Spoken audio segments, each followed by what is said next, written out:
نظریاتی زندگی گزاریں. اگر دوڑ دھوپ صرف بہترین گھر کی ہوتی، اگر دوڑ دھوپ صرف جائیدادیں بنانے کی ہوتی، اگر یہی کام ہوتا، میں کہا کرتا ہوں اگر دولت بڑی پیاری ہوتی نا تو سب سے زیادہ سیدہ فاطمہ کے گھر ہوتی. اگر یہ کوئی بہت اعلیٰ چیز ہوتی تو یہ تو وہ والا گھرانہ ہے کہ 3 دن چولہا نہیں جلا. اور کنز الاموال میں وہ لفظ موجود ہے کہ حضرت ابو ہریرہ فرماتے ہیں کہ اونٹ کے بالوں کی بنی ہوئی چادر سیدہ فاطمہ نے اوڑھی ہوئی تھی. اونٹ کے بالوں کی بنی ہوئی چادر، اور وہ چکی پیس رہی تھی، چکی چلا رہی تھی. کہتے حضور نے دیکھا تو نبی پاک کی آنکھوں میں آنسو ضرور آئے. اور پتہ محبوب نے کیا فرمایا؟ یہ کنز الاموال میں موجود ہے. محبوب فرمانے لگے شہزادی دنیا میں تھوڑی سی تکلیف برداشت کرو، آخرت کی ساری عزتیں اللہ تمہیں ہی عطا فرمائے. سبحان اللہ. یہ تھوڑی دشواری ہے. یہاں ہر بندے کی بیٹی دکھی نہیں، جس کو بھی پوچھ لیں دکھی ہے، جس سے بھی پوچھ لیں. حضرت جی دعا کرنا، پیر صاحب دعا کرنا، مفتی صاحب دعا کرنا، بزرگ کو دعا کرنا. کیوں جی؟ بیٹی بڑی تکلیف میں. کیوں جی؟ کہتے سسرال والے کام بڑا کراتے ہیں. چکی پیستی ہے، لیپا پوتی کرتی ہے، اس کے ہاتھوں میں چھالے پڑ جاتے ہیں. ایسا ہوتا ہے کہ ستو کبھی آ جائیں تو پھر سارا دن ان ستووں پہ ہی گزر جائے. کبھی ایسا ہوتا ہے کہ 3 دن روزے رکھے جائیں اور ایک کھجور اور ایک پانی ملے افطار سحر کے وقت. یوں بھی کبھی وقت گزارا ہے. اور میرے عزیزوں یاد رکھنا، ہم نے جو مزاج اختیار کر لیا ہے نا اس وقت، یہ جو پوری دنیا میں گاڑیاں بھاگ رہی ہیں، ملک سے باہر لوگ جا رہے ہیں، دولتیں جمع ہو رہی ہیں، یہ ضروریات کا رٹا نہیں، یہ ضروریات نہیں، یہ خواہشات ہیں. ضروریات تو پوری ہو رہی تھی لیکن وہ جو خواہشات کی تکمیل تھی، وہ جو پڑوسیوں کی بڑی کار ہمیں پریشان کر رہی تھی، وہ جو گھر کے سامنے ایک پلاٹ تھا اور دل کر رہا تھا حویلی نہ بنا لوں، وہ جو ٹینشنیں تھی انہوں نے بہت بھگایا، لوگوں کو تھکا دیا. نظریاتی زندگی، اور نظریاتی زندگی میں کچھ کرنے کا عہد، کچھ ارادہ کیا جائے کچھ کام کرنے کا. دیکھو سارے لوگ ساری ڈیوٹیاں تو نہیں کر سکتے. میں یہ مائک اپریٹ نہیں کر سکتا، تو پھر میرا خیال ہے مجھے اس بندے کی بھی قدر کرنی چاہیے جو اسے چلا سکتا ہے. جو کام میں گاڑی میں سفر کرتا رہتا ہوں، وہ کہاں گھوم آتے ہیں تو میں تو سو جاتا ہوں کئی دفعہ گاڑی میں، لیکن ڈرائیور کو لوگ ڈرائیور کہہ کے پکارتے ہیں، حالانکہ تو سویا ہوا تھا، وہ تو جاگ رہا تھا. اس کی اہمیت کو سمجھنا چاہیے. ہم نہ زندگی میں کوئی بھی کام کریں، ایک تو کام کریں اور جو ایک کریں زندگی میں، لیکن ذرا سونا کر کے کریں. کوئی ایک مقصد بنا لیں، کوئی ایک مقصد ہو، کوئی ارادہ ہو، کوئی پروگرام ہو. نہ سمجھ آئے تو بخاری میں حدیث موجود ہے، ایک بوڑھی اماں حضور کی مسجد میں جھاڑو دیتی تھی. اور چلو کچھ کرتی تو تھی نا یار. اور دیکھو سعادت، جھاڑو وہاں دیتی ہے جہاں 70,000 فرشتے سویرے آتے ہیں، 70 شام آتے ہیں. سبحان اللہ. سبحان اللہ. حضور کی مسجد شریف میں جھاڑو دیتی ہے خاتون. ہمارے ہاں تو خیر امام خطیب کی بھی کوئی قدر نہیں ہوتی، کوئی نہیں ہوتی. امام کبھی کو مشورہ دے لے تو کہتے ہیں اسلام زیادہ دیندہ ہے، مولوی نما لے آؤ، یہ مشورہ زیادہ دیتا ہے، اس کو چینج کرو. اور مسجد کے خادم کی کوئی حیثیت، لیکن جو مسجد میں جھاڑو دینے کی فضیلت ہے نا، حضرت بابا فرید صاحب سے جب کو بندہ کہتا تھا نا دل بڑا پریشان ہے، تو بابا صاحب کہتے تھے مسجد میں جھاڑو دیا کر، اللہ سکون عطا کرے گا. سبحان اللہ. سبحان اللہ. مائک میں نہ بولیں جی، سنیں بات. مسجد میں جھاڑو دیا کر. اٹھ نہ فریدہ ستیا تے خلقت ویکھن جا، تے متے کوئی مل جائی بخشیا تے چل تم ہی بخشیا جا. اٹھ نہ فریدہ ستیا تے جھاڑو دے مسیت، اوے تو ستا ہے تے رب تے جاگدا ہے، تیری ڈاڈے نال پرید. اٹھنا کچھ کر. وہ خاتون چلو کوئی کام تو کرتی تھی نا. دیکھو نا گلی سے گزرتے ہیں لوگ، اب وہاں کھڈا ہے، سب کا موٹر سائیکل گاڑی سب تنگ ہوتے ہیں. جو بندہ ابھی گزر رہا ہے نا روڈ پہ، وہ تبصرہ کر رہا ہے کہ دیکھو بلدیہ والے صحیح نہیں کراتے. تبصرہ جو سارے کرتے ہیں، تو ایک کئی تے ایک دا بڑا، 2 بندے درکار ہیں، رستہ ٹھیک ہو جاتا ہے. پر اتنی محنت کرنے کو کوئی تیار ہے، کیونکہ ہمارے ملک میں جو شے سب سے عام ہے وہ تبصرہ ہے. تبصرہ کرو صبح و شام جتنا ممکن ہے، تبصرے کرو، ڈیوٹی یہی ہے ہماری. وہ خاتون مسجد شریف میں جھاڑو دیتی تھی، کوئی زندگی کا مقصد تو بنایا، کوئی نظریہ تو ہے۔ صحابہ نماز پڑھ کے چلے جاتے، خاتون جھاڑو لیتی، حضور کی مسجد شریف میں جھاڑو دیتی، بیمار ہو گئی، قربان جائے، حضور تیمارداری کے لیے تشریف لے گئے، رات کو انتقال ہو گیا، ٹھنڈ کا موسم تھا، حضور کا حکم ہے جلدی تدفین کر دو، صحابہ نے تکلیف دینا مناسب نہ جانا، اس خاتون کی تدفین کر دی۔ سارا کچھ جاننے والے رسول جو فرش پہ کھڑے ہو کے عرش کی خبریں دیں، وہ تشریف لائے اور آ کر کے پوچھا خبر کیوں نہیں دی مجھے اس بوڑھی کے جنازے کی؟ کوئی کام تو کرتی تھی نا، کوئی ڈیوٹی تو تھی نا، خبر کیوں نہیں دی؟ ویسے تو وارث جنازہ پڑھ لے تو دوسرا جنازہ جائز نہیں، وارثوں نے نہ پڑھا ہو تو دوسرا جنازہ پڑھا جا سکتا ہے، حضور تو خود وارث ہے نا ساری امت کے۔ ہائے ہائے، بے شک تو بے رسول شک، کریم قبر پہ کھڑے ہو کے فرمانے لگے صفے بناؤ، میں دوبارہ جنازہ پڑھاؤں گا، سبحان اللہ، میں دوبارہ جنازہ پڑھاؤں گا۔ کیوں؟ زندگی میں کوئی خدمات تو ہے نا، کوئی ڈیوٹی تو ہے نا۔ پہلے تو ہم کچھ کرتے نہیں، اور اگر کرتے بھی ہیں تو صرف دوسروں کا دھیان ہی رکھتے ہیں، دوسروں پر توجہ ہوتی ہے کہ فلانا فلانا۔ بھئی آپ اپنا کام کریں، کچھ زندگی میں کر گزریں، کوئی ڈیوٹی کریں۔ اگر زندگی نظریاتی ہوگی، دیکھو ڈھیر سارے لوگ ہوتے ہیں، نام میرا ہی شاید آئے گا کہ مدرسہ انہوں نے بنایا ہے، مسجد انہوں نے بنائی، میرا ہی نام آئے گا اگر کہیں میں بناؤں گا، لیکن زمین دینے والے کا بھی ایک کردار ہوتا ہے، اس میں نقشہ نویس کا بھی ایک کردار ہوتا ہے، اس میں ایک اینٹ خرچ کرنے والے کا بھی کردار ہوتا ہے۔ پھر وہ کام ختم نہیں ہوتا، سریا وہ لینٹر ڈالنے والے جو ہوتے ہیں ان میں جو سریا باندھنے والا ہے وہ بھی ایک قیمتی کردار رکھتا ہے۔ پھر کہتے ہیں الیکٹریشین کو بھی بلاؤ، پھر یہاں بھی کام ختم نہیں ہوتا، پھر اور اس کے گرد ڈھیر سارے لوازمات ہیں۔ جو بندہ جو کردار ادا کر، عالم اگر کتاب لکھ بھی دے تو ہو سکتا ہے کتابت نہ کر سکے، اور اگر کاتب بھی ہو تو ہو سکتا ہے اسے پبلش نہ کر سکے۔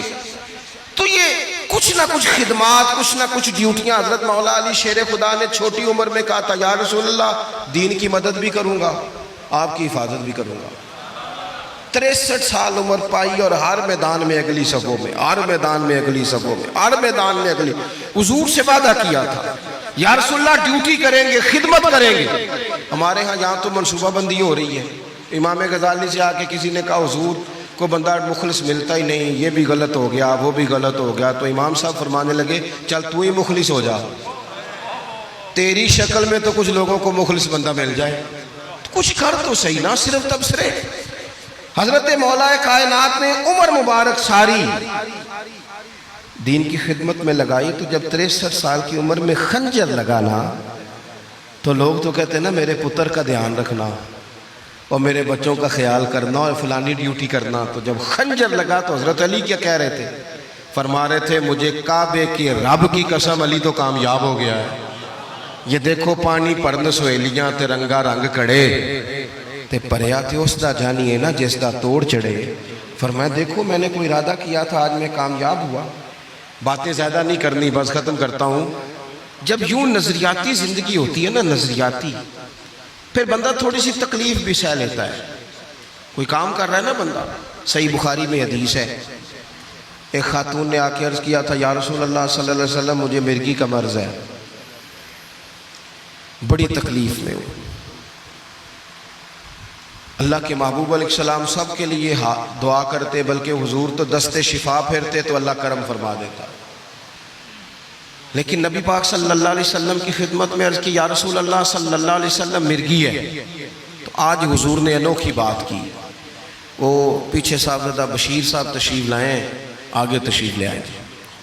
نبی پاک صلی اللہ علیہ وسلم نے نا جی آج نظریہ سمجھایا، توجہ ہے آپ دوستوں کی میری بات پر۔ حضور فرمانے لگے اگر تو کہے تو میں دعا کرتا ہوں اللہ شفا دے دے گا، اور اگر تو کرے صبر، معنی کیا ہے؟ مرگی کے ساتھ ہی گزارا کرے، اگر کرے صبر تو پھر میرا وعدہ ہے رب جنت عطا کرے گا۔ سبحان اللہ۔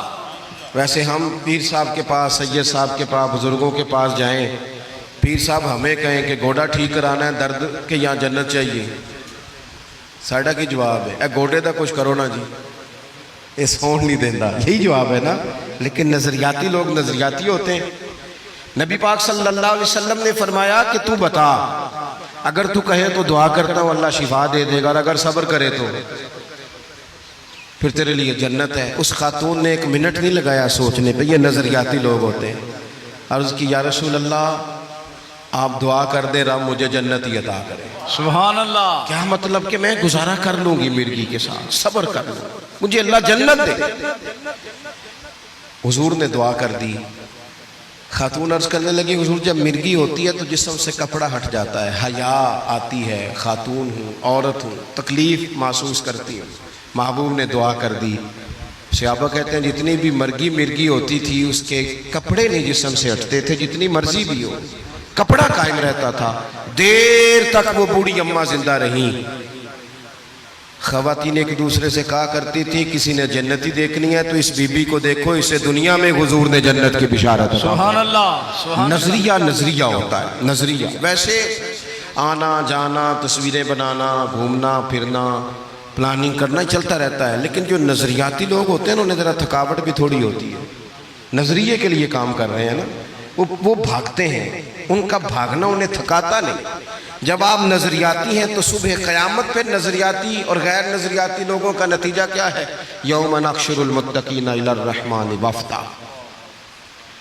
اللہ فرماتے ہیں یہ جو متقی ہوں گے نا انہیں رب کی بارگاہ میں پیش کیا جائے گا قیامت میں، پر مہمان بنا کے پیش کیا جائے گا۔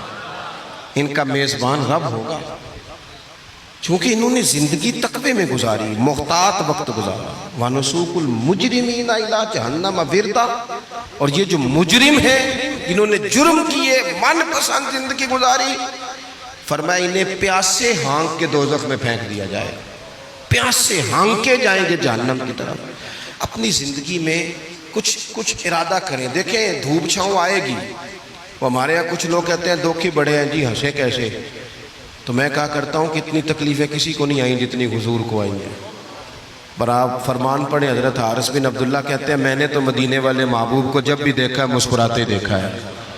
سارے کام 7 سال چلتے ہیں لیکن اپنی زندگی میں کوئی مقصد ہونا۔ یہ جن بزرگوں کے ہم آراس میں آتے ہیں نا، انہوں نے کوئی مقصد حیات بنایا۔ یہ مت سمجھنا کہ ساری زندگی پھولوں پہ گزری، یہ عرس وغیرہ یہ سارے کام بعد میں ہوتے ہیں، بعد، ورنہ ڈھیر سارے صوفیہ ایسے ہیں جنہوں نے روڑے کھا کے وقت گزارا، بڑے ٹھیک ٹھاک روڑے کھائے، بڑی تکلیفیں برداشت کی، اور ان کی اگر آپ تاریخ پڑھیں گے تو بڑا کچھ ان کے ساتھ کیا گیا، بڑے معاملات ہوئے۔ ایسا نہیں یہ شہادت گاہ الفت میں قدم رکھنا لوگ آسان سمجھتے ہیں مسلمان ہونا، یہ بڑا مشکل کام ہے، اس سے ہو کے گزرنا پڑتا ہے۔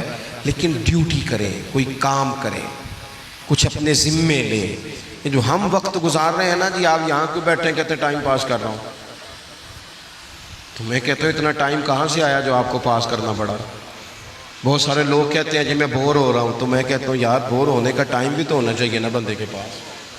آپ کے پاس ٹائم زیادہ ہے اس لیے بور ہو رہے ہیں، ہمیں تو ٹائم ہی نہیں ملتا بور ہونے کا۔ تو جب کوئی کام کرنا ہے آپ نے، جب آگے بڑھنا ہے، کچھ مقاصد حسنہ حاصل کرنا ہے، کچھ امور خیر سر انجام دینے، پھر زندگی میں ان کو طے کریں اور ان پر کام شروع کر دیں۔ دھوپ بھی آئے گی، چھاؤں بھی آئے گی، سکھ بھی آئیں گے، دکھ بھی آئیں گے، لیکن قافلہ رواں دواں رہنا چاہیے۔ اللہ تعالیٰ اس آستانہ نور کو ہمیشہ سلامت رکھے۔ میرا ایک اور جگہ پہ وعدہ تھا، مجھے وہاں آگے بڑھنا ہے۔ یہ جو محفلیں ہوتی ہیں یہ کبھی بھی ان کو شخصیات کی محفلیں نہیں بنانا چاہیے، ساری تقریری نظریے پہ کی ہے۔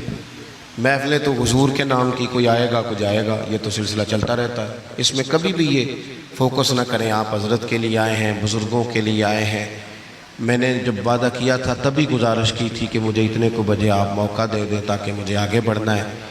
کسی دوست کو اٹھنے کی ضرورت نہیں، بزرگ بیٹھے ہیں، سادات بیٹھے ہیں، یہ ٹھیک نہیں ہوتا، اچھا نہیں ہوتا۔ اطمینان سے بیٹھے آپ لوگ، صرف وہ 2-4 ایک سنگی جو میرے ساتھ ہیں وہ تشریف لے جائیں گے، باقی مرتب پروگرام ہے وہ اپنی ترتیب سے آگے بڑھے گا۔ آخر دعوانا الحمدللہ۔